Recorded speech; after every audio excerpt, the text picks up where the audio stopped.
Hey guys, welcome to another episode of Amber Unfiltered. Today I'm going to give you my review of Love and Hip Hop Miami Season 6, Episode 9. But before I do that, don't forget to like, comment, and subscribe. Also, if you want to cash at me at AmberUnfilteredShow, that'd be greatly appreciated. Child, I've been going through it this week. I'm just so happy I have something to distract me. I have some stuff coming up for school. Classes start next week, so I'm like, baby, I am not fucking ready. I need another month off. I was like, bitch, why do we go right into the next semester? I said I should have taken a semester off. But knowing me, I would have got fucking bored and I probably would have driven Nick crazy. So it's probably a good thing I'm starting classes. Anyways, I hope you guys are doing well. Let me know what you guys have been up to. Hopefully work has been good to you, home, family, all that good jazz. So let's get into my review. So the episode opens with Princess and Amara going back and forth. It kind of flashes back a little bit. And it's like, bitch, we already saw the slap. We don't need to see the lead up. But I was like, I guess in case viewers forgot or missed it or what have you, I was like, baby, we want to get to how she got the dog shit slapped out of her and what Amara's response was. So it goes back a little bit to the argument and how the slap kind of happened. So Princess tells her not to try and cover her tracks, which is exactly what I feel like Amara is doing. So Amara is like, why would I tell you about something going on with your husband or ex-husband, whatever he's going to be today or tomorrow when nothing's happened yet? And Princess is like, play stupid all you want to. And I said, baby, when a black woman says that, just know she's finna eat your ass up. And she's about to list all the reasons why you have her fucked up. So Amara still stands by the fact that her meeting with Ray J hadn't taken place yet, so she didn't feel the need to give Princess a heads up until anything occurred. And I was like, that right there tells me your morals and your ethics are all fucked up. So then Princess says, well, that makes you a fake ass bitch. And I said, I completely agree. So Estelita says in her confessional that things are escalating between Princess and Amara. And she's like, I'm starting to regret not telling Amara that Princess was going to be at my event. And I said, what took me out was the fucking violins ramping up in the background. I was like, what the fuck is going on here? So I said, they definitely built the tension and set the scene, the violins, of course. So Princess says, I was always a friend to Amara, but I see it is what it is. So she's like, Amara's like, what is it? And right there, I said she should have just apologized and come clean and just been fully transparent. I think Princess still would have beat her ass, but at least Amara would have been coming on some grown woman shit. So next thing you know, Princess slaps the taste out of her mouth and Estelita jumps in. So Estelita had no business butting in. To me as a viewer, I don't feel like she did, unless there's something I'm missing, maybe editing. I have no idea. Maybe a scene was cut out. Maybe there was more that happened before that. So I said, this makes her look so tacky and unprofessional. People are supposed to be there supporting your business, and instead you're throwing hands like it's the goddamn WWE. So in his confessional, I love the reactions, by the way. In his confessional, Bobby's like, I'm gagged, I'm gagging. In her confessional, Brooke is like, did I just see Princess slap Amara? And then in his confessional, Van is like, and here comes Estelita Mayweather, which is funny because Princess used to be with Floyd Mayweather and Ray J and her got together while she was still with Floyd. So he kind of took Floyd's woman from him, but I'm like, that's what she gets. She shouldn't have cheated. But I'm like, I wouldn't be surprised if Floyd was cheating on her and had millions of bitches on her too. So either way, it's I think at least with Floyd, it's what you see is what you get. It's up front, it's there. Ray J, he tries to act like he's this family man. He's cleaned up his act and he's still a fucking dog at heart. So in her confessional, Zoe says, Estelita, this is your event. What are you doing? And I said, literally, this is the same question that I had. But I said, Zoe can't talk because she was pulling up on bitches at their mama's house trying to fight on IG Live of all places. So I was like, it's the pot calling the kettle black, baby, for me.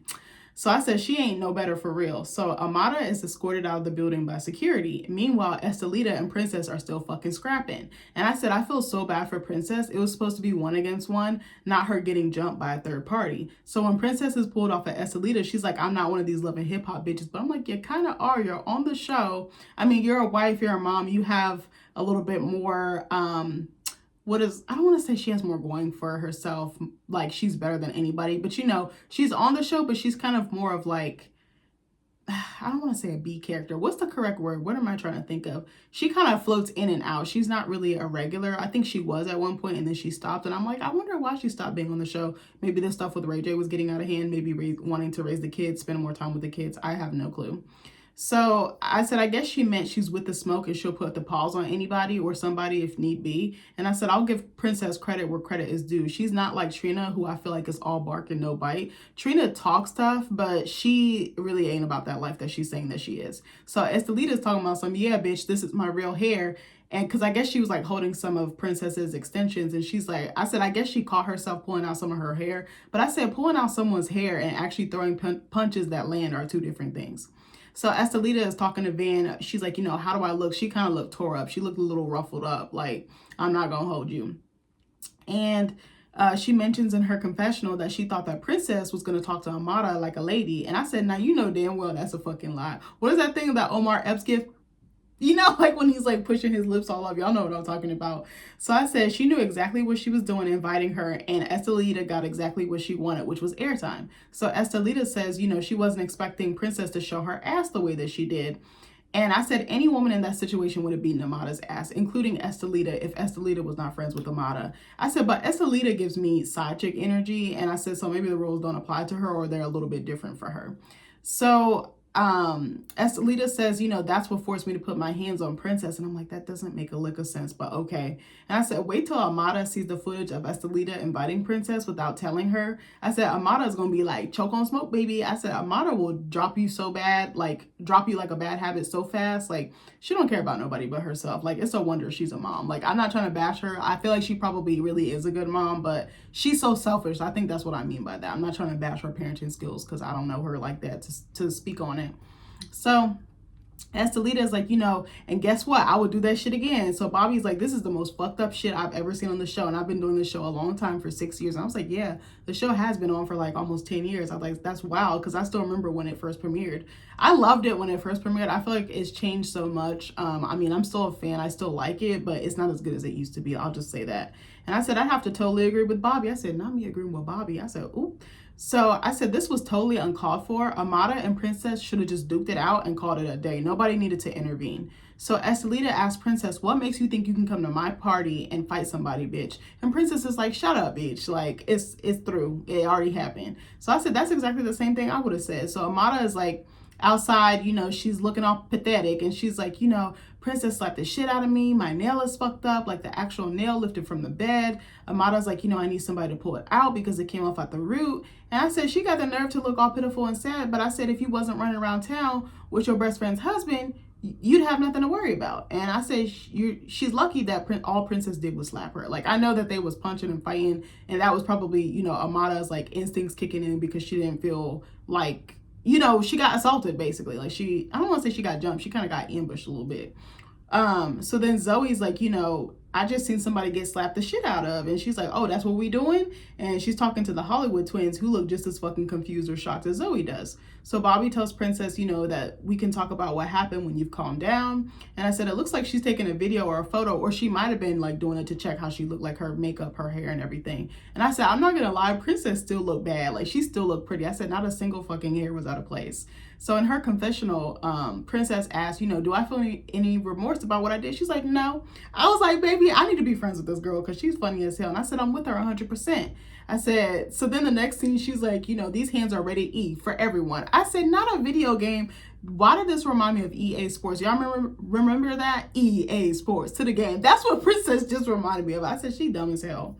So then Amada gets in her car and she drives off like a little punk ass bitch. So then Miami Tip asks Princess, why the fuck did you hit Amada? And Princess is like, well, she was just too close and I wanted to punch her in the face, so I did. I said, at least she was honest. Like, you know exactly where you stand with her. So I said, if no fucks given was a person, it'd be Princess. And I said, honestly, she needs to channel that energy into leaving raggedy ass Ray J alone, because she's angry at the wrong person, and I feel like he's the one that started all this, so she should take that smoke to him. But that's just me. Like, I don't believe in domestic violence against men, but I'm like, you need to take, that would like encourage me to take swift action. Be like, I don't want no assets, no nothing. Like, let's just sign the paperwork. Like, let's go to mediation. Let's go to court. Like, I wouldn't even care. And I probably will file for custody for my kids, but that's just me.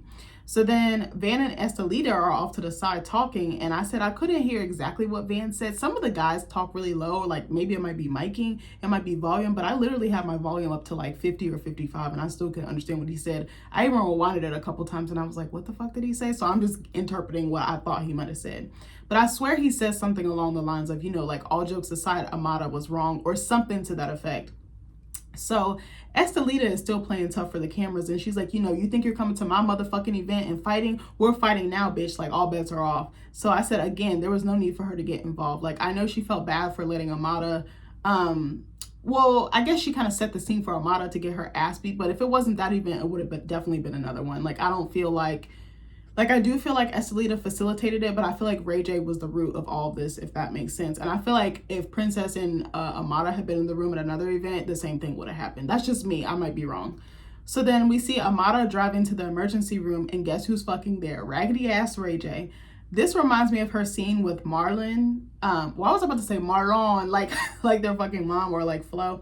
So I said, how convenient was this that he was already there and like production was already there where she was at. I said, y'all can't tell me that this wasn't staged. I'm like, how far was this venue from the hospital, and where was Ray J at? Because don't he be running around town doing all type of shit? So I'm like, was he already in the area? Did production put him there? Did Amada put him there? I have no fucking clue. And I'm like, why is Amada reaching out to Ray behind his wife's back? I don't like that shit. I'm not talking to nobody's husband.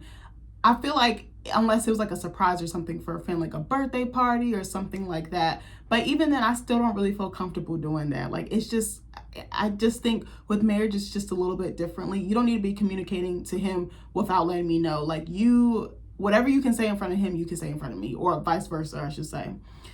So Amada is like, I'm hurt, I'm confused, I'm furious with Princess. And I said she shouldn't be mad at anybody but her damn self. So Amada says Princess isn't the only one to blame for this mess. So Ray J comes up to her car and gives her a hug, and she just seems very cold or distanced or like off put by him. So he's like, what's up? And he's like, I admit, or this is in his confessional, excuse me, that he rushed over there because he heard about what happened at Estelita's event. And I'm believing he heard this from Amada. Oh my gosh, why am I stuttering? Jesus Christ.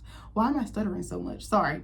So Ray J's like, I kind of feel responsible. And I said, baby boy, is that an understatement? Like, what? I was like, you are literally the whole cause of this. You're the source of this drama. He loves drama. He lives for chaos. Like, he can't help it. So Ray J asked Amada, damn, what's up with your nail? The way he said it, I was like, are you reading off a script right now? Like, it's giving ChatGPT wrote the script. So I said, oh Lord, Amada's nail was tore up. Like, it was really bad. Like, I'm trying to think of how it looked. Like, it had the nail, then it was like lifted, but it was like red, and her whole nail was like twisted up, like the bed itself underneath it. I was like, damn. I was like, I don't know how her nail got that fucked up. I said, again, you shouldn't be talking to people's husbands. Talk shit, get hit, as Color Me Pink says. Shout out to you, sis. So I said it looked really bad. The acrylic was literally hanging off her nail bed. Ray asked her, he's like, what happened? And Amada's like, your wife came in and she spoke to me about the messages I sent her, where I told her myself that you invited me to be in a movie. And I said, of course, I would want to. I would love to.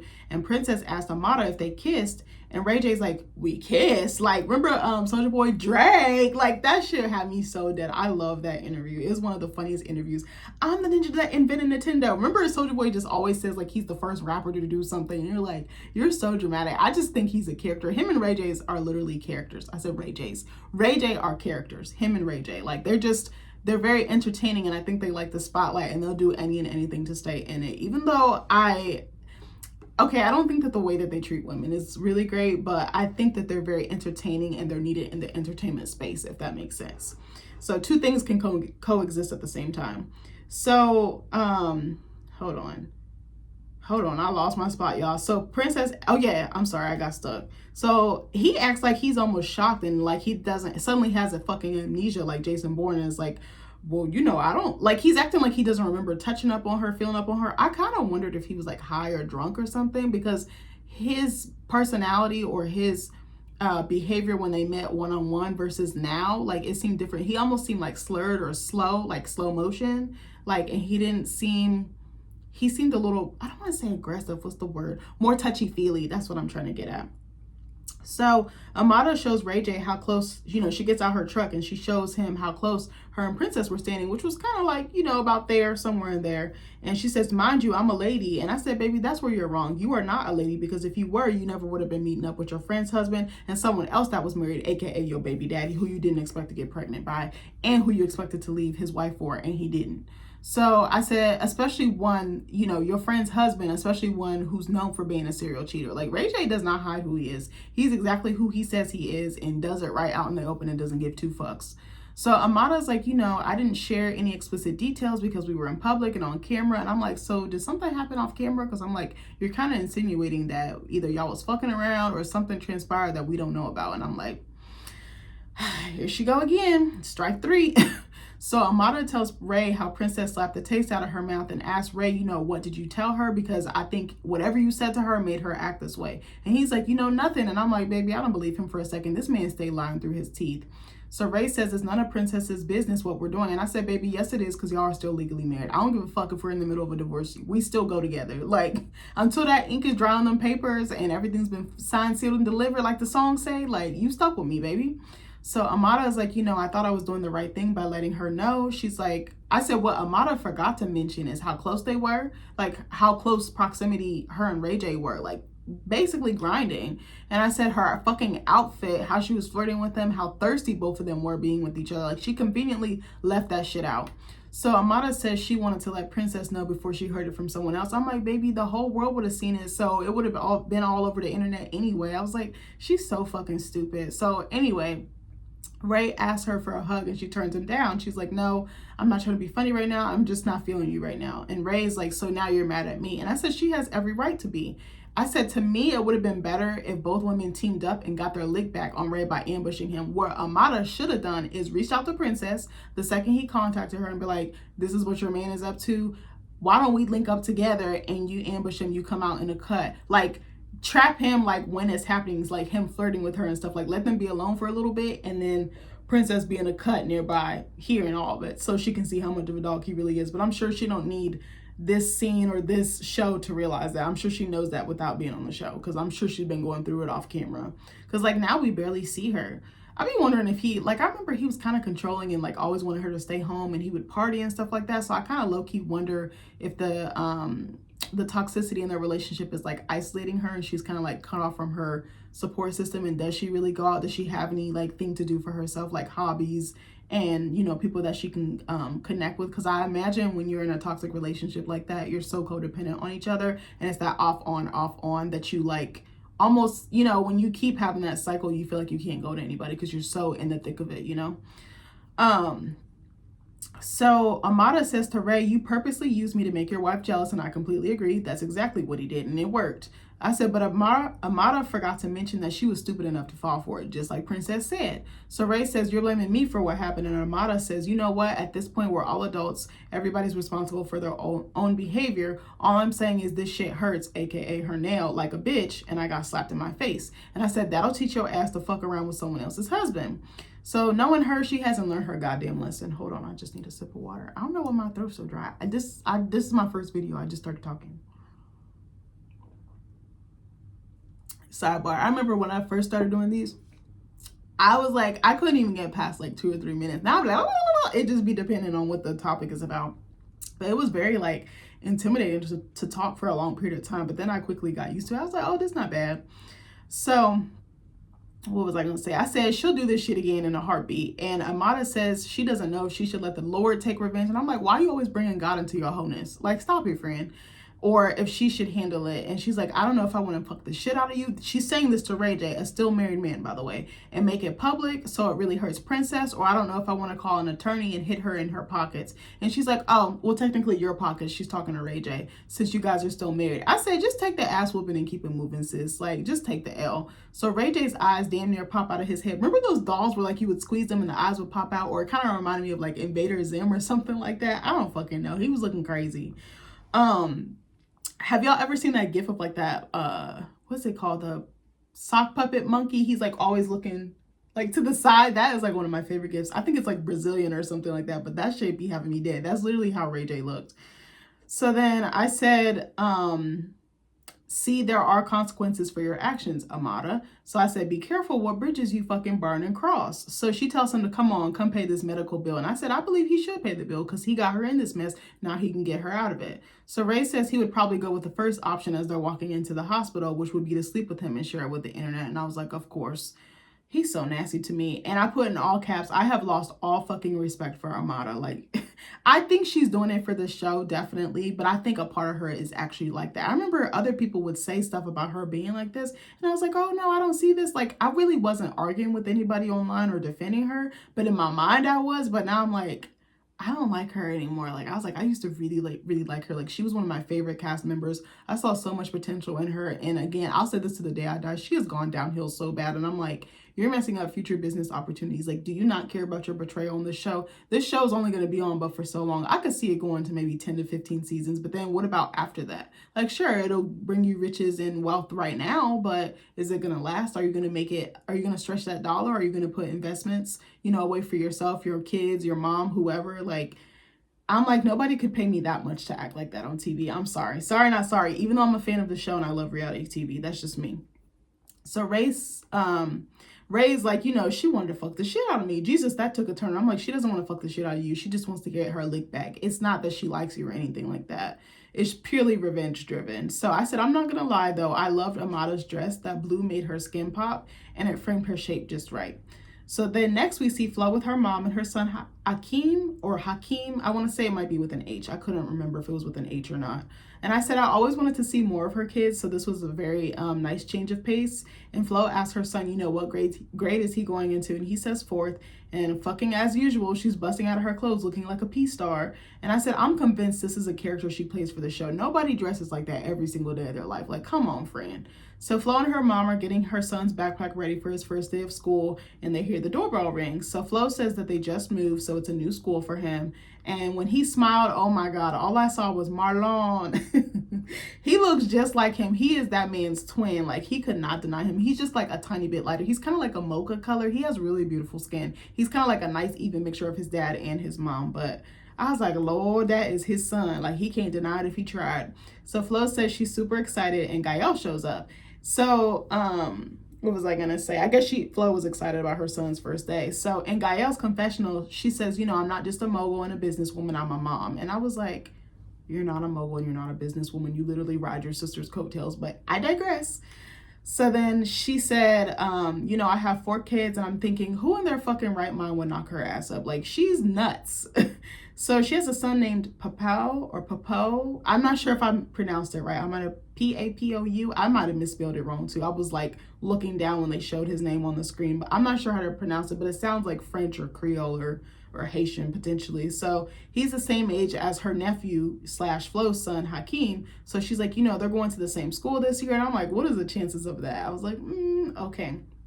So Gael says everything is fine, and since today's the first day of school, let's just put what happened with Alan behind us to her sister. And she's like, let's just put the kids first. Let's focus on them. And I said, baby, I'm surprised at how mature she was in this scene, but later I found out that was Cap, and I'm gonna tell you why. So Flo is like, I haven't seen Gael since her birthday party when things went left with Alan. And Flo's like, I'm surprised because Gael's taking it well. And I'm like, there's a reason why. Like, we're gonna find out for sure.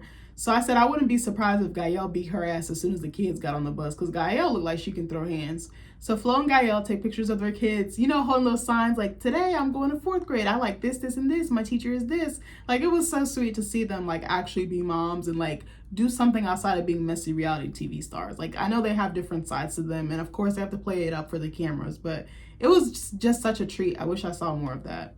So, Marlon pulls up and says, once he saw Flo wasn't backing out of the divorce, that he moved out. So he says it's hard to be separated from the kids, but he'll do everything that he has to stay in their lives. And I actually believe that. Like, Marlon does seem to be a really good dad and involved. I hope that, he actually is. And I'm not saying this like vouching for him. And then I don't think he is, though. He just gives me like he's very hands-on and active. So Flo tells the kids to go inside and make sure they grab everything that they need because they'll be leaving in 30 minutes. And I was like, they already look dressed and ready to me. But I was like, maybe there's something else that I'm missing, like maybe breakfast or something like that. I have no idea. So I said, I wonder if she's a strict mom or a laid back mom. I think in this scene, she kind of gave more strict or more like get your ass in gear. But I was like, I don't know. It's probably weird to be parenting like that on camera, I'm sure. So her and everybody goes in the house, like Gael, her mom, everybody. Actually, no, I don't know if her mom was outside. I think it was just her and Gael. Was her mom outside? I don't remember. So then her and Marlon talk outside, and this scene felt so awkward or forced. Whenever she talks to the side like this, like, can you help me? Like, when she says stuff and she turns her neck, I know she's lying, or I know she's acting. Like, that's a better way of putting it, because her lines, like what she says, like her dialogue just seems so forced. So Flo's like, I'm going to need your help with the kids. And he's like, okay, yeah, that's fine. What's up? And she's like, because I'm trying to get back in the studio, because my music career has been a joke since everything that has happened between us. And then it flashes back to her on stage and kind of tanking at one of her performances. I think this was the show, if I'm not mistaken, that she was supposed to do with Trina, or maybe it was a different show, because I think the first one was her in the pink hair, but she didn't do her best. And then there was another one where she was like in the silver outfit. I think that was the one that she was doing with Trina, but Trina didn't show up, and they were calling and she didn't respond. I think Trina got stuck in traffic, but she was already late. She was super unprofessional. She wasn't communicative. And then Flo was like having a literal meltdown in the dressing room in front of her like entire staff and Marlon. They were like trying to hype her up. And I felt so bad because I was like, this was such a big moment for her. And she was let down by somebody that she really respected in the industry. And she's like her peer. Like they work on the same show together. They both do music. They're both business women. I was like, that sucked. Like I felt really bad for her. So then I said, I guess that's why they say never meet your idols, because they can be your biggest disappointments, or they're not who they say they are or who they pretend to be, like public facing. So Flo says she reached out to someone big who is Derek Milano, you know, Blac Chyna's fiance, and says, you know, we're going to be working together. And I said, baby, Lord, I hope Marlon don't get jealous. Marlon. So Flo says that she met Derek through another artist named Zoe Dollars, I think it is. I was like, or Dollars. I was like, I have no idea who this is. And she's like, you know, Zoe's legendary, and she was Derek's mentor. And I was like, again, I've never heard of her. I said, it's funny how they say these people are big in the industry, yet we never hear their names until the show. And she could genuinely be big, and we just don't know who she is, because I know there's so many people that work in the entertainment industry.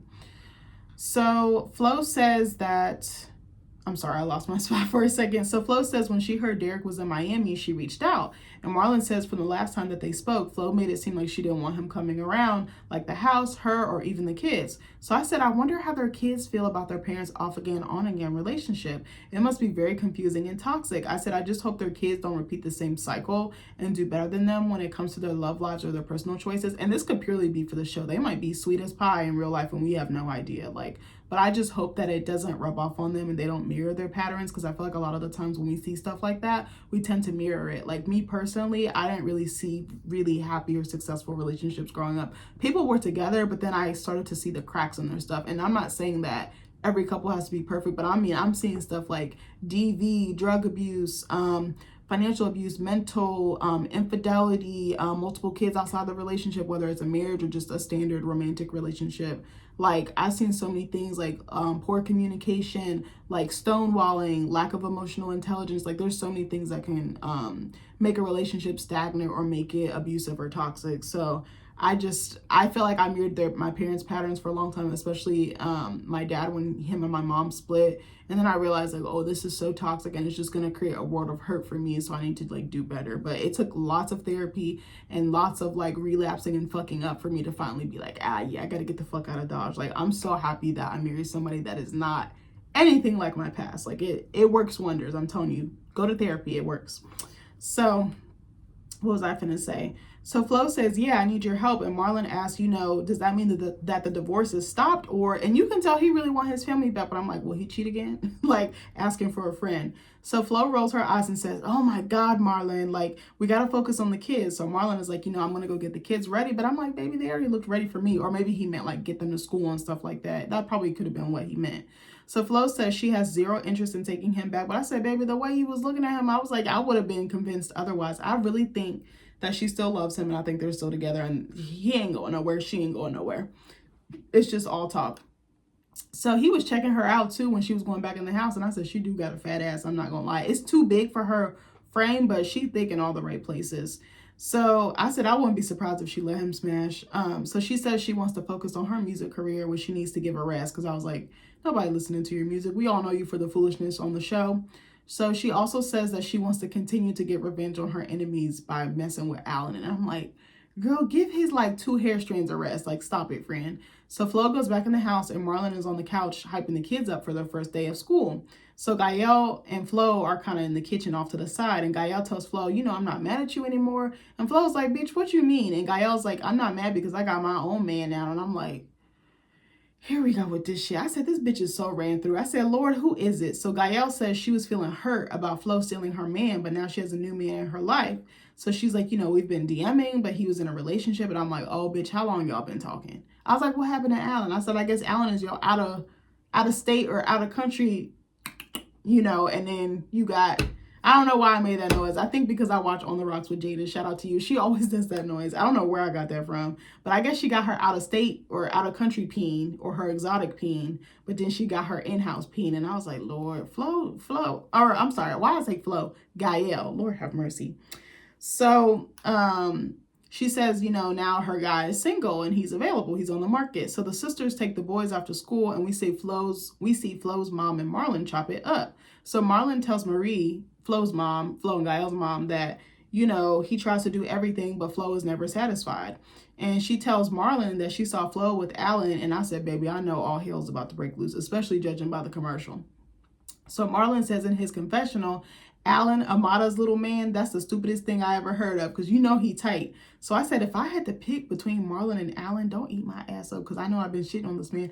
I'd pick Marlon. He's the lesser of two evils, for real, even though he be doing the same shit that Alan be doing. I think because Alan's like attitude and ego and how misogynistic he is, I would just, he just makes my skin crawl. I don't know what it is. He just sleazy. And I said, that's saying a lot if I'm picking Marlon over Alan, which really ain't no better. So he says that Flo's probably trying to get back at me for messing with Amada, and that Flo shouldn't be messing with Alan because he's no good. And I said, ding, ding, ding. I agree. So Marlon says the Dominican guy with the 10 hairs on his head. And I said, I know you fucking lying, because he right. He ain't say no lies. No lies were detected. So Flo's mom tells Marlon to do what he has to do to win his wife back. And I said, oh, he about to go to war behind her. It's funny, though, because Marlon can cheat on her and do all this crazy wild shit, but let her do an ounce, he can't handle it. I'm telling you, men like that, they can't take what they dish out. Like, what's the saying? Get out of the kitchen if you can't stand the heat. That's literally what that reminds me of. So then next we see Ching Diamond attend an event being thrown by Zoe. It's something called Curve Fest, I believe she said it was, which is like a Bozzy. I was trying to say body positivity. What the fuck is a Bozzy? I need to go to sleep. So it's a body positivity event for the thick girlies. So it's her second time throwing it. And I remember the last season that she threw it. And I was like, oh, this is kind of tight. I was like, it looks lit up there. So Zoe says that she and Ching Diamond connected on social media and that she loves her energy and how she supports body positivity. So Ching is like, I'm so glad to meet Zoe in person, and she's tired of DMing because she really wanted to get to know her face to face. So Zoe's like, how do you like Miami? And Ching is like, baby, it's hot. She's like, I'm not used to it because Nebraska is cold as hell. I be shivering and shit. So then Zoe's like, I'm going to take you to all the food spots. We're going to get some Haitian food. This bitch Ching gonna say, Haitian food, what's that, rice? I said, I know you want the fucking line. I don't know nothing about no Haitian food, but I said, baby, I know it's more than rice. I'm sure it's bussin'. I feel like it's probably, well, I'm not going to say that. I'm not going to generalize because I have no idea. Actually, I'm going to say it, but I don't mean it in a rude way. I was like, I feel like it's like Jamaican food, like stews, like hearty, like chicken, like goat. Like, I feel like it's probably in the same vein, but very maybe prepared differently or seasoned differently. Correct me if I'm wrong. Do it nicely in the comments. So I said, Laura, you can tell she not used to nothing. So this bitch Ching gonna say, I like snacks, Cheetos, honey buns. I said, Zoe was like, you got a list. And I said, Zoe had me weak. Because I said, baby, I would have said the same thing. So Zoe's like, I got to catch you up on some stuff, like my album updates. My streams are going up, especially for my song Rada Rada. And Ching is big up in her. She's like, that song is hard. And she's like, I want to make more music videos. I want to do this, that, and the third. So Zoe tells Ching, I respect your grind, and I believe that you're really talented. And I said, it was so nice to see two women big upping each other so publicly. I just love that. So Ching says, being from Omaha, there aren't big executives out there, and that she basically used social media to market herself and her music. So she tells Zoe about her time in prison, and then Zoe asked Ching about her boyfriend, and she's like, he's getting out of prison soon. And Ching is like, he's a hood ninja and he's young, so he basically has a lot to learn, and I hope that he sticks to his word when he comes out this time. So when she said that he was young, I was like, is there an age gap between them? And so she says that he kept violating parole, which leads me to believe that her mom was fucking right. She hit the nail on the head, that she shouldn't have that much faith in him because he has a track record of going back to prison or going back to jail. So Ching is like, he's been to prison 3 times since they've been together. They've only been together 2 years. I was like, the math is not mathing. Like, I was like, so I wonder how much time he's been out. Like, how much time have they spent in the real world together? Like, I'm very curious about that. I was like, it's given, what's that show? Love After Lockup or something to that effect. So I said, that's a huge red flag to me that he's been in prison that many times. And I wonder how long it was each time and what he was doing to get back in there. So Ching tells us in her confessional that her mom does not want Marquez, her boyfriend, in Miami with her because it's going to be a huge distraction and a bad distraction and ruin her career. And I said, baby, I agree with the mom. You might want to listen to your mom. She probably Peep game, probably lived it, been there, done that. You might want to listen to her. So I said, I'm trying to think, where is this man incarcerated at? Because I said, will he even be able to live in Miami? And I'm not trying to be funny, but I know there's like restrictions on like where convicts or felons or people who are freshly released from prison can travel and live. I was like, don't they have to live in halfway houses and things like that? And like, there's parole, they have curfew. Like, will those same rules apply to him? Like, can he be over state lines? Is he back in Omaha? Like, I really had questions about that. So Zoe, says that she feels like her and Ching need to link up, make content, make music together, eat, gossip. And I was like, I love that. I'm worried though that they're not going to be friends either, maybe not this season, but maybe in future seasons. Because I feel like when people hit it off like that, they usually beef with each other, especially if they're long-term friends. Like, I know it's not totally related, but like, look at Evelyn and Jennifer, even though they're not on that same vein. But like, a lot of people who are friends or become friends on these shows, it never lasts. Like, obviously, because they have to play it up for the cameras and for the audience at home.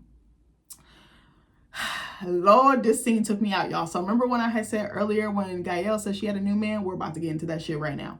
So we see Gael walking up somewhere. It doesn't show where. She's like walking up like it looks like the back of a warehouse or like a shop or something like that, or a parking lot. And in her confessional, she's like, you know, I'm not sad about Flo taking Alan away from me for the 30th time because I got a new man. And I typed in all caps, bitch, it's Fabo. It's fucking Fabo. Shay's Fabo. Shay's ex/baby daddy Fabo. The one that don't take care of his kids, the one that hates women or treats women like trash, I should say. The one that cheats and thinks that talking to other bitches ain't cheating. That one. I was like... So she says when she saw Fabo disrespect Shay's mom, she thought that shit was hot. I was like, I need Gael to get checked. I need her to get psychologically evaluated because that's not sexy. That is not sexy. That is disrespectful. So the producers show us so many scenes with Fabo popping off on Shay's mom. Like, it was sickening for real. It was probably like 10 scenes. Maybe I'm being dramatic, but it was a lot. It was probably at least 4 or 5. And I was like, he gonna do the same shit to you when you say something he don't like. And Gael got a mouth on her. I said, I wish Nick would. He'd be picking his motherfucking teeth up off the ground if he was talking to my mom like that. I do not play when it comes to my mom, and neither should Shay. But Shay's built different.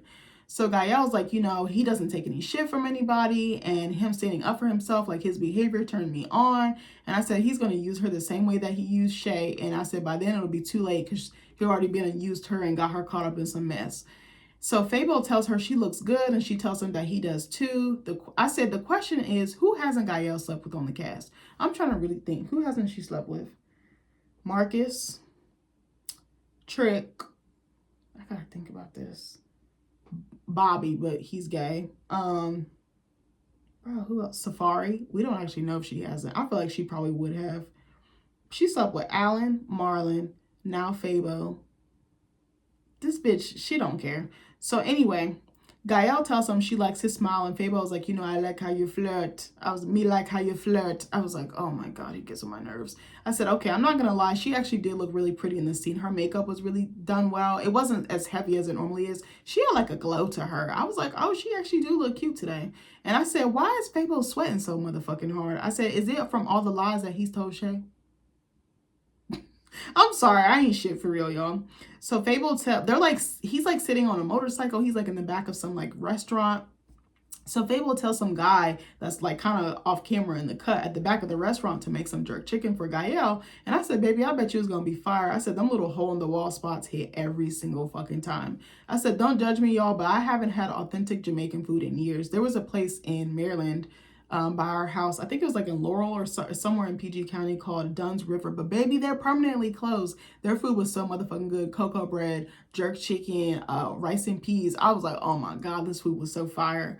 But I haven't had it. I've always wanted to try oxtail, but I never have. I don't know where to go to get authentic oxtail. I mean, I live in the country, like, honestly, with a bunch of rednecks. So I don't know if I'm going to be able to find that. I feel like I'm going to have to travel for that. So Fabo asked Gael, you know, why were you in my inbox? And she's like, you know, there's a lot of men in Miami that are so fake. And I said, I kind of believe her. I feel like there's probably a lot of clout chasers out there, a lot of like cheaters or people who want to be like socialites or influencers. I probably feel like it's like a shallow dating pool, like almost like another Hollywood kind of. So Gael says, you know, I'm looking for a good one now. I said, I know you lying. You looking in the wrong direction, sweetie.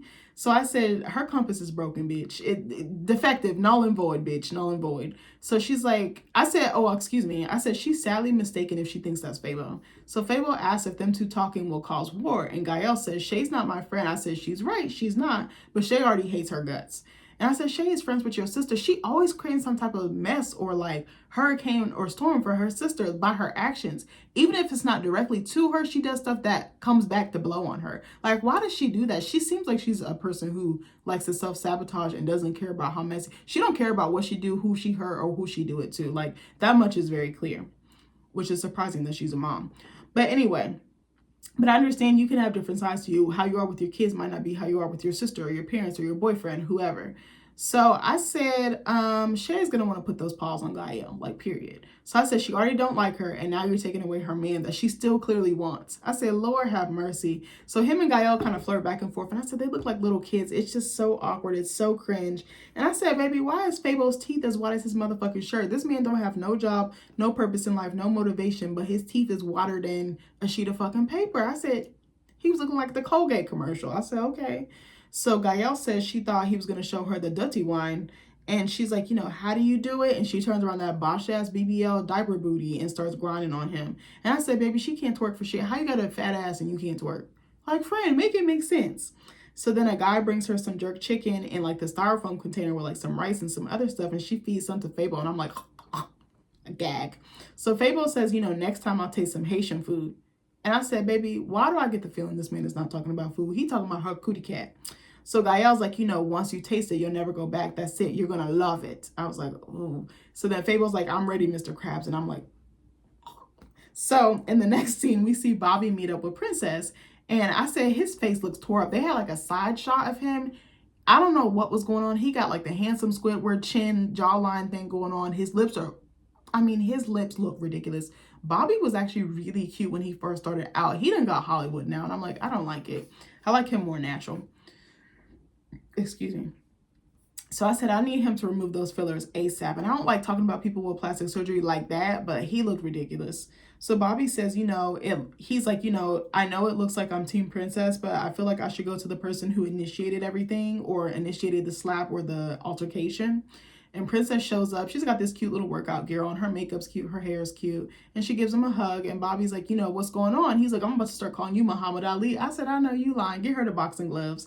So I said, is it just me or does she look really tired? Because I had paused it to take notes and just her face, just like, again, how down she is, how like the light is gone from her eyes. I was like, that man done dragged her through hell and back, except he kept her in hell. That's the problem, or dragged her lower. So Princess explains how things escalated with Amada. And she's like, Amada texted me that she met up with Ray. And Princess says, the fact that she told me after the fact, or like after the meeting, was a huge red flag. And she said, Amada said that it got a little flirty. And I'm like, it got more than a little flirty, sis. Like, you was basically giving him fuck me eyes. Y'all both was. More so him than her. So Princess told her, told Amada that, there's certain things I wouldn't do. Like, I wouldn't flirt with Alan or anybody else that you were married to because they would be totally off limits. And Bobby said, to me, that's fucking trifling. I said, I agree 100%. So Princess tells Bobby that Amada was one of the few people in Miami that she considered a friend. And she's like, for Amada to tell me, what it is. She's like, no, bitch, I don't know what it is. And she said, but since you're telling me what it is, I see that you're a fake ass bitch. It kind of was like going back and forth, showing the fight and how it escalated. So Princess is like, I thought about it for a second. Like, should I slap this bitch? Yeah. I said, I'm dying, cause same. So Princess said, it felt good, like right now, like in the moment. And it felt like the right thing to do. So I did it. I said, well. So then Princess is like, when I saw Estelita pop up, she was like, where the fuck did she come from? And I said, at least Princess didn't back down. She started throwing hands to her too. So Bobby said, I'm not sure what he said, because the same thing with Van, the volume and how he said it was so low. Again, I rewinded it and I still couldn't understand or make heads or tails of what he said. So I think he said, I don't understand why she jumped in, meaning Estelita. And he asked Princess, did Brooke check on you? And Princess is like, yes, she did. But she's like, if I'm friends with you, why didn't you jump? You didn't even fucking flinch? And I think she means Brooke, because Brooke really did stay stationary. But I think Brooke is closer to Amada, isn't she? Were Brooke and Princess friends? I don't remember that, but I feel like maybe they were. But I was like, I don't know if they're as close as Brooke and Amada, because I always see them two together. I don't see Princess in the picture like that, but they probably are friends. I don't know. Hold on one second, y'all. I need a sip of water. My throat dry as hell. Sorry, I took a lot of notes. I took like almost 12 pages worth of fucking notes. I'd be typing my life away. So Bobby says, right, I think Brooke was highly entertaining. It flashes back to Brooke just kind of being like, y'all messy child. I'm gonna watch, but I'm not going to intervene. So Princess is like, I'm already going through a lot with Ray J, and I've been holding everything in. And I said, you can definitely tell, like, just her body language. She seems so off her game. And she just, again, seems down. So she's like, my personal life is trash, and people that I thought were friends of mine clearly aren't. And Bobby's like, I'm cool with Amara. I've known her for a while now, but she stays getting into it with her female friends. And she really does. I think it has a lot to do with her relationship with her mom. Like, I think her mom set the tone, but maybe some other stuff has happened. Like, Amara she's not a girl's girl at all. And I really thought she was. And I said, as far as what Bobby said about her always getting into it with her female friends, I said, no truer words could have been said, baby. So Bobby says he feels like Amara provokes a lot of the situations that she ends up in. And I said, I completely agree. So Princess is like, I take people at face value. And if I like you, I'm going to gravitate towards you until you give me a reason not to. And I'm exactly the same way. Like, you got one time to show me who you are. I'm bouncing, baby. So Bobby's like, I understand why you feel the way that you do. And he's like, before you throw everything away, excuse me, I was trying to say away and array. And then I said array. I don't know. I'm talking so fast today. She's like, he's like, go talk to Ray J, get to the bottom of it, get all the details before you make a permanent decision that you might regret later. And I was like, facts. I was like, not Bobby being mature on his grown man shit. Oh my God, I took so many fucking notes. This review probably gonna be like an hour and some change. So next we see Ching and Zoe go to Trick's restaurant Sundays, but he's not there. So they're going to go to try some food. So I guess Zoe was going to try to take her to get some Haitian food, but Ching wasn't really for it. So she was like, let's go to the soul food spot. And she's like, let's make some content together. So Ching takes a call. They order the food. They're waiting for it to come. And then I think it does come. And then Ching takes a call from her raggedy ass boyfriend, and she turns into like fucking butter, baby, like mush. And I said, I feel like he knew he was on camera, LOL. Because I was like, he just said like exactly the right thing. I was like, is this how they talk to each other off camera, or is it more turned up? I don't know. She has a lot of energy. I'm like, I don't know where to fucking look. Like, she's like, like she's a pinball machine.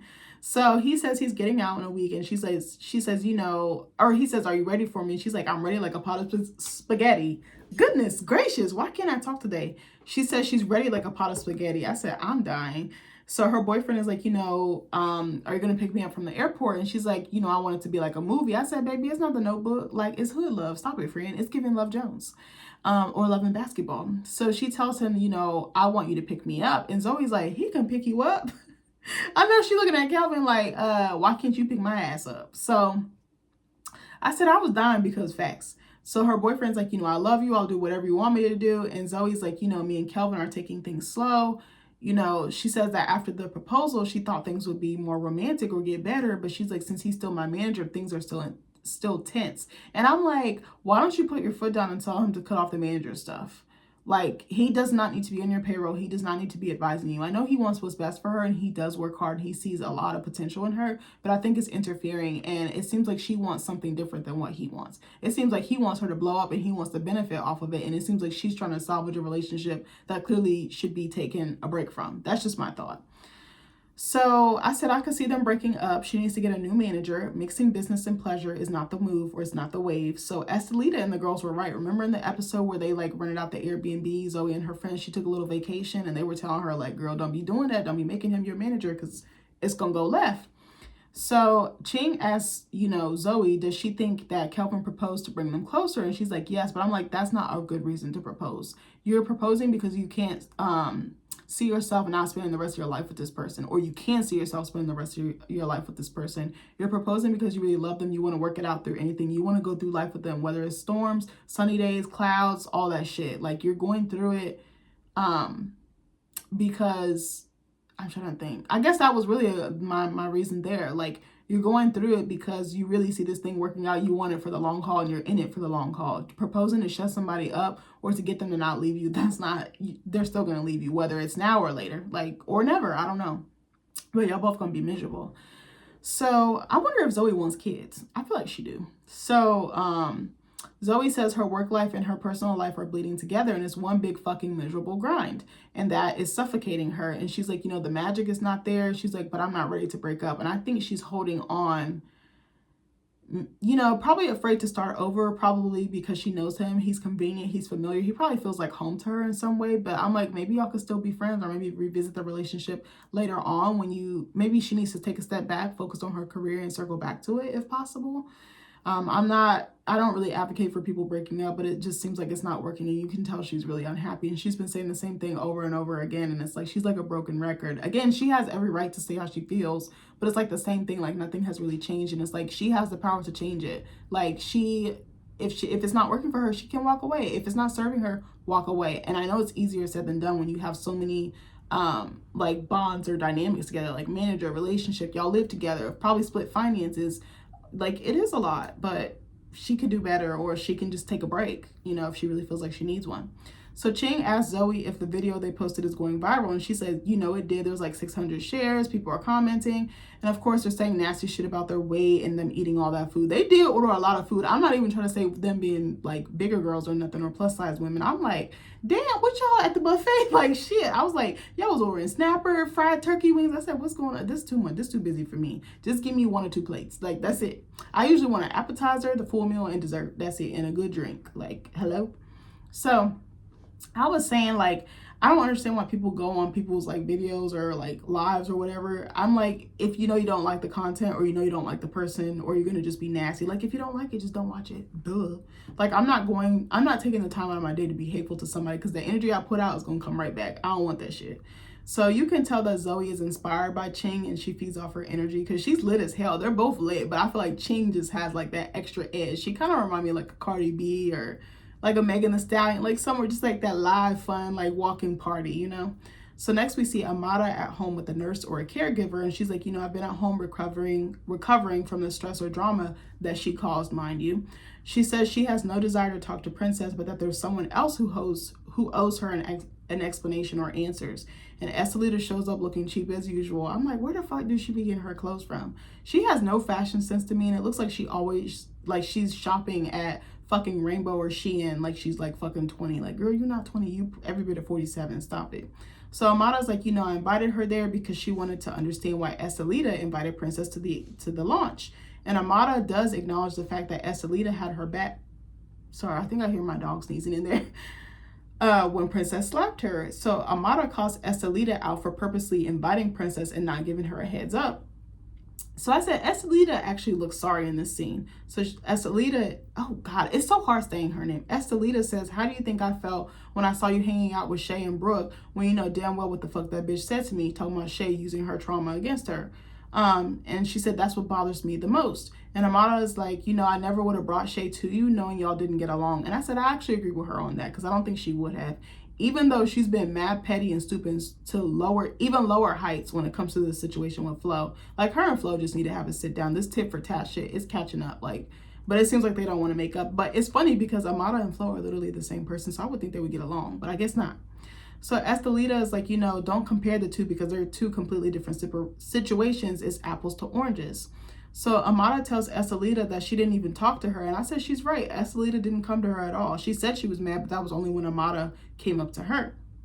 And they have each other's numbers.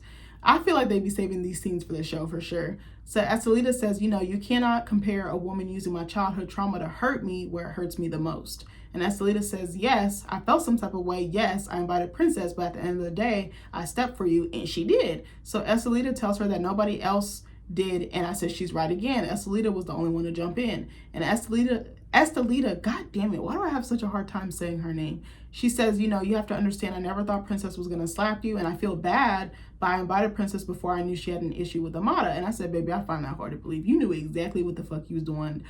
Play me for boo-boo the fool all you want. What did Princess say? Play stupid all you want to. So Estelita says, you know, I'm going to take some accountability, but she knows that not everything is on her because she didn't tell Princess to hit Amada, and she was right. Technically, she didn't. So Amada says Princess didn't sit down with her. You know, she didn't tell me what the fuck the problem really was, and that Princess basically came in on 10. She already had an attitude like she was out for blood, and she was, because she was doing some foul shit. So she says Princess shouldn't have been jealous about Ray being on her like wet on rice, and that if she really wanted to do some damage, she would have slept with Ray J, but she didn't. So Amada is like, you know, I don't move like that, and I put in all caps ... but she does, Alan. So anyway, I wonder if she knew Alan's wife or if they ever met. I'd be curious to know about that. So Estelita says, but I think in her mind, talking about Princess, that Princess knows what type of man Ray J is and that he's been cheating for the longest, so she might have just assumed by his behavior in the past that Ray and Amada slept together. And I was like, that probably is facts though. It's funny though, Estelita, she has really good insight. Like, she's really smart. She just be doing wild shit. I think she let her emotions rule her, and I feel like her biggest emotion is probably anger. And I'm like, you gotta channel that shit somewhere else, sis. So I said, this is very well possible. So Amada is like, a part of me feels like, I might start hanging out with him again just to piss her off. And I'm like, you gonna get slapped again, bitch. So Estelita says she knows that Princess's head hurt when she got home. I'm like, baby, you didn't land one single punch, but okay. So Estelita continues talking tough, saying, you think you're going to come over here and not get touched? Welcome to Love and Hip Hop Miami, bitch. So Amada says, since I'm a Love and Hip Hop bitch, take that, bitch. They're talking all this shit. And I'm like, y'all didn't say that to Princess's face. Like, y'all some weak assholes. So Estelita says, there's so much jealousy and hate going around and that she wants Amada to protect her peace. And I'm like, Estelita, you be bringing her nothing but drama. Stop it. So, and then she's like, these girls don't give a damn about your ass. And I said, but this applies to you too, because you're friends with people when it's convenient for you and when it's convenient for your storyline or airtime. Next.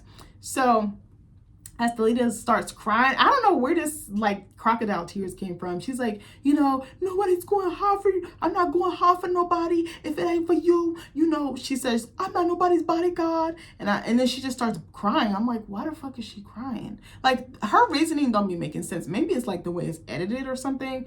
And maybe sometimes the way she talks, she does have a really thick accent. And I'd be wondering if she speaks other languages, because it kind of gives that. Not to say that anybody who speaks other languages, like, that don't have nothing to do with it. But I think in her case, it definitely does. Like, sometimes I feel like her words get lost in translation. That's what I'm trying to say.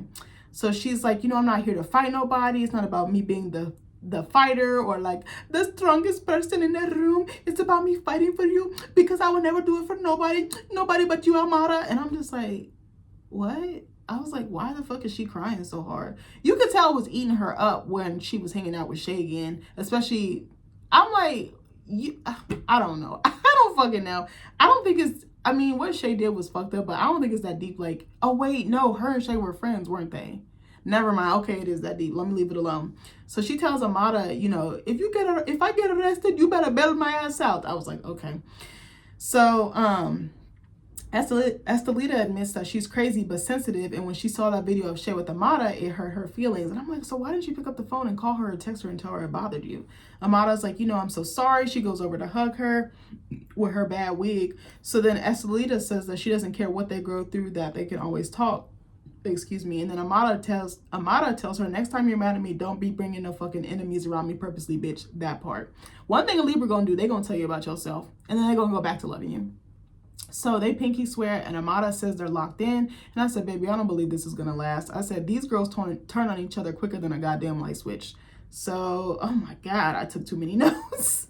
So then Ray goes to meet Princess at her hotel, and he's like, we're on a roller coaster. We're sad. We're happy. We're everything in between. And then Princess says, it's toxic. It's not love. It's not loyalty. It's not anything. She's like, I'm just ready to move past this. And I said, I don't think she is. I think she's still holding on for hope, or holding on to hope. And I said, I wouldn't be surprised if she gave him another chance. Really wouldn't be surprised if they were back together, because they have such a toxic pattern of getting back and forth, on and off, on and off. Again, their kids are going to see this, and I hope that they break it off before it's too late, before their kids think that this is an acceptable example of love, because it's not.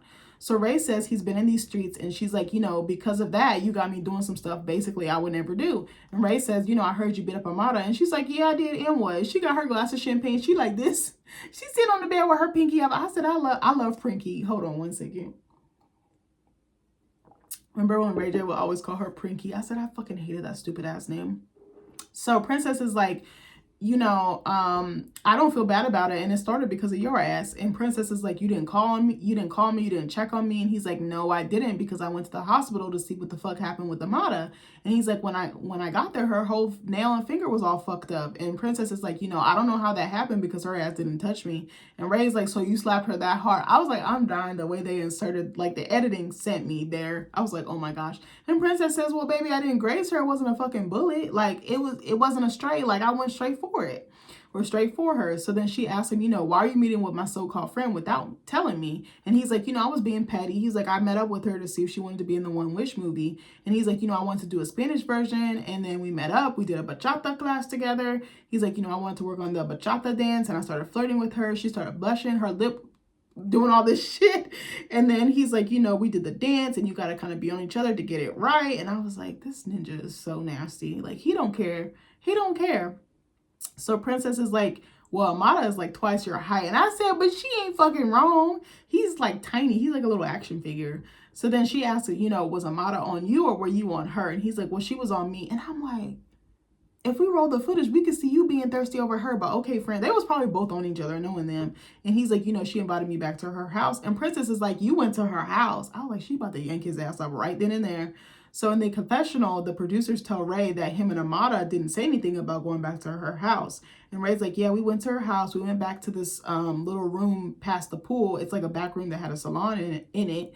And he's like, we started drinking a lot. We got real tipsy. And Princess is like, so did you have sex with her? Yes or no? And he's like, no. And Princess like, you lying, ninja. And the way she said it, like before he barely could finish his sentence, that tells me right there, like how little she trusts him, but also how much he's broken her trust, that anything he says, he could actually be telling the truth. And she just writes it off because she's like, you've lied, you've manipulated, you've cheated so much, like all bets are off. So Princess is like, your words don't mean anything to me. And I said, baby, if Princess wants him back, she should just go back. Like nobody's going to blame her. Like that's her husband. So then he says he barely smelt her, talking about Amada. I don't know if he meant her cootie cat. I don't know if he meant her titties. I don't know what got bleeped out because it was blurred out. So I was like, I don't know. So he says he never did anything. And she's like, where the fuck is your loyalty? And he's like, in protecting the kids and you. And I'm like, but it's not. And it hasn't been for a long time because he's just out here being a whole ass clown, a whole ass Dusty. So Ray tells her what Amada said about suing her or sleeping with Ray to get revenge. And Princess is looking like, okay.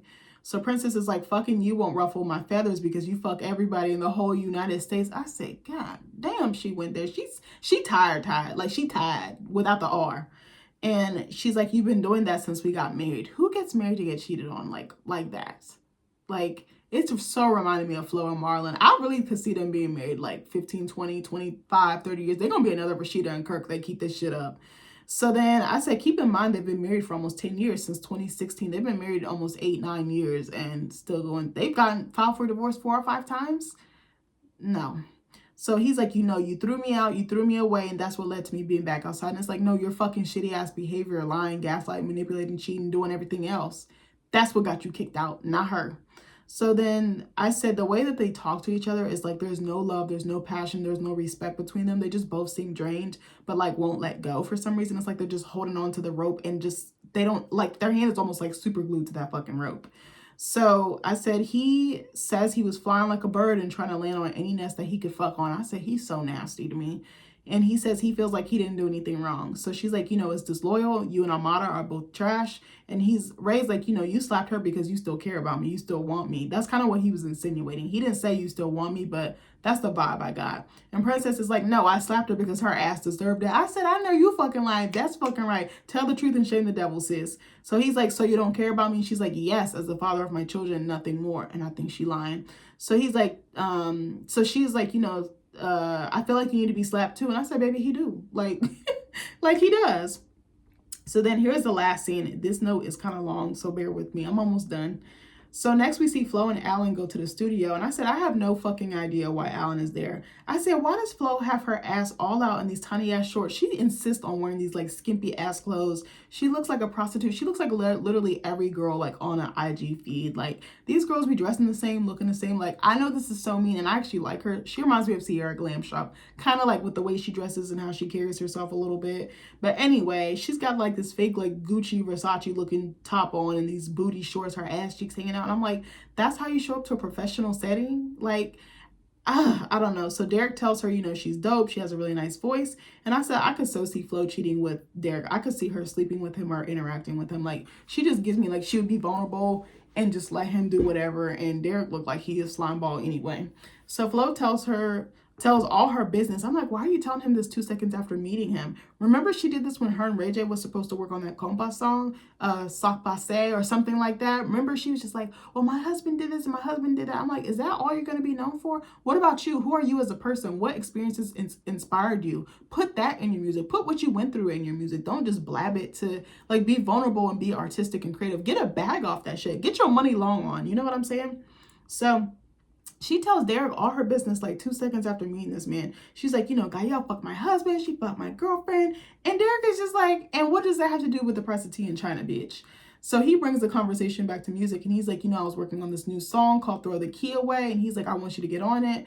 And Flo's like, I'm not in that phase in my life right now of like locking it down. Cause he basically says it's inspired by his relationship with Blac Chyna. I feel like he's so like calculated. Like he knows exactly what to say, when to say it. Like, I don't trust him. Something is sneaky about him. Mark my words. Something is off. It's going to come out. I don't know when, but I hope Angela does not marry him. Sorry. So I think there's someone better out there for her. Hold on one second. I'm going to take a sip of water. So then she's like, hopefully somebody will get me to that point in life. And she's looking at Alan, and Alan is like, who me? He looking like, baby, I'm here for a good time, not a long time. So Derek plays the song. And I said, the song isn't bad. I actually like this one. This is actually better than the other stuff that he was playing in the studio. And I said, why he can't put Angela or Blac Chyna on something like that, or put both of them on there kind of talking like they shit. Like, what's that song? Y'all know that song? And I'm feeling something new I can't explain. Oh, babe. I can't sing. That song with Lotto and Mariah the Scientist, where they're talking about like being in love and all that type of stuff. Like, I could see something like that. You know what I'm saying? Like a fuck him sis, or like I'm in love. I'm trying to like get back on my shit after this toxic ass relationship. And then like another woman with her perspective, like, oh, I'm in a good relationship. Like, here's how you get there, or something like that. Or like one day this could be you, something like that. So Flo is like, I fuck with the song. She's like, I already got something in mind. And it was kind of cute right before that. She was like, I'm kind of nervous. Like, I haven't been in the studio in a long time. Like, do I still got the juice? Do I still got it? And I'm like, she probably do. She's not the worst singer. I think she gets too caught up in the drama. Like, she just gets swept away by it. And it's probably so easy to. So I said, I'm curious to hear Flo's verse. And as she's recording, her phone is fucking ringing off the hook. And all of a sudden, goddamn Marlon pulls up. I said, not Oscar, Marlon. Susie, go make me a sandwich. Hey. Y'all know who the fuck I'm talking about from Hey Arnold.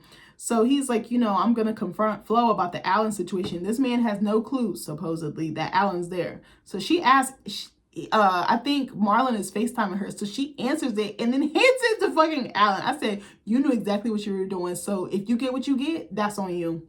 So Marlon asked Alan if he's Flo's secretary. And I said, bitch, I'm wheezing. I'll take a message, please, after the beep. So Alan is like, do some research before you talk to me like that. I'm like, who the fuck are you? Like, nobody knew who the fuck you were until you got on TV because you slept with a reality star and knocked her up while you were married. Like, stop it, friend. You're nobody. So he says, we're busy, we're working, we're doing music. So Marlon is like, I had no idea Alan would be there tonight. And he's like, this shit makes me more pissed off. And Flo calls him back and she's like, what Marlon? Like, what happened? He's like, she be acting like she don't know what she's doing, just like Amada. Like, I swear they're two peas in a pod. Like, again, you would think that they would get along, but they don't. So he tells her to come outside, Marlon, and he's like, I see you got your secretary answering your phone. And she's like, it's my friend. And I'm like, the last time I checked, we don't fuck our friends. Like, at least I don't. So then he tells both of them to come outside because he don't want to start nothing in the studio. And her and Alan go outside. They're like in this like looking garage looking thing. There's like a pool table. It was kind of giving like man cave, but in the garage. So her and Alan go outside, and Marlon, I said, why Marlon take his shirt off? He had a white beater underneath. I said, I know he not fucking around. When a man do that, you finna get your ass beat. So she apologizes to Derek on the way out, and he says to his engineer / producer, he's like, I be staying away from the dumb shit. And I'm like, do you though? Because I was like, you be going out partying, drinking, doing club bookings. I'm like, there's wild shit that can happen there too. Like the same shit that's happening on the show probably be happening there, but not as scripted, of course. So Marlon starts yelling Flo's name all crazy in the middle of the street. And I said, I know shit's finna go left. So she tells him, or he tells her to bring that fake pitbull ass looking ninja outside talking about Alan. I say, yo, he do kind of remind me of a wannabe pitbull. So then Alan tucks his chains inside of his shirt acting like he tough or acting like he finna scrap. So then Marlon is like, so you do music now? And Flo's like, no, he's here to support me. He's been supporting me since you left me to go fuck his baby mama. You know how she be talking, Marlon. I'm fucking dead. So then he tells her, let's not even go there. And he's like, Alan, I need you to go away because the energy of you standing right next to my wife ain't sitting well with me. Basically, translation, I'm about to beat your motherfucking ass. I'm about to beat your monkey ass. That's what he was really saying. So I said, why do I get the feeling that Marlon crazy a little bit? Did y'all see like his eye twitching about to pop out of his head? I said, So I said, y'all, am I wrong for wanting a man to fight for me? I said, I kind of like it when my husband gets jealous a bit because he's so calm and so chill. But like, we haven't really had any situations, knock on wood, but like, if he sees a guy like checking me out or something, he'll like stand behind me. He'll like kind of push up on me a little bit. I'm like, okay, I kind of want to see you get a little crazy. That's just the crazy in me. Don't listen to me. So Alan is like, what you want to do about it, bro?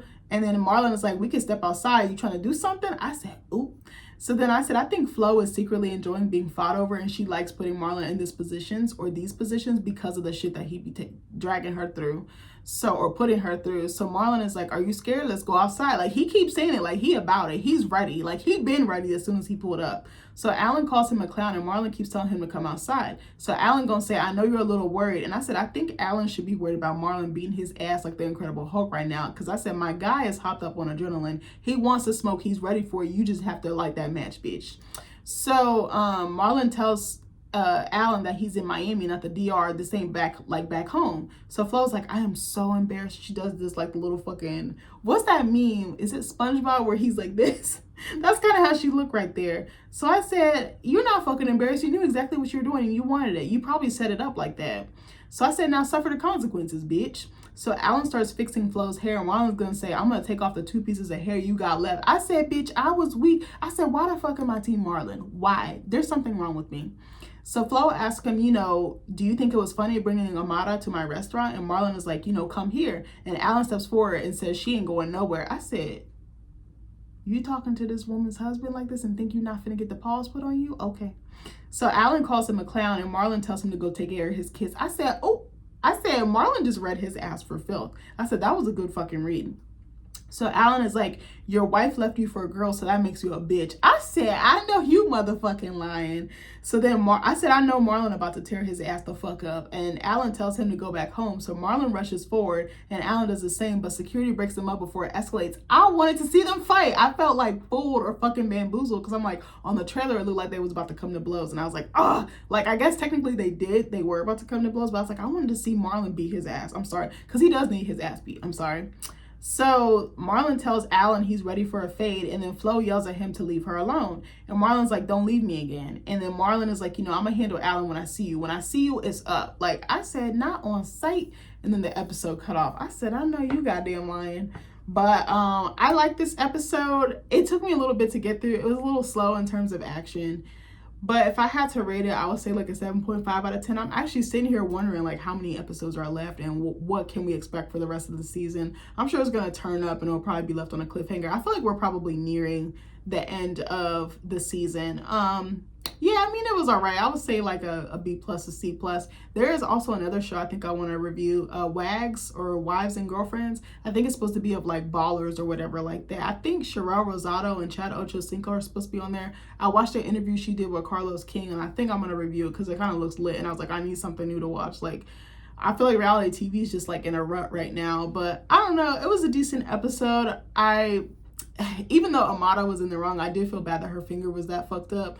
I actually wanted to see Shay. I wanted to see Trick. I was missing Trick real bad. I could do without Trina, but yeah, it was an alright episode. I was just like, what the fuck is going on? I'm tired of seeing Ray J. I don't want to see him no more. I'm sorry. Like, he used to be really funny and entertaining, but his behavior is just, he just creates a fucking mess wherever he goes. He's like a literal tornado. He just comes through and sweeps shit off. And it's just like, nope, or devastates or wrecks everything in his path. Like, he really needs therapy, like real bad. But anyway, I hope you guys love this review as much as I love recording it for you guys, and I'll see you in the next one. Bye.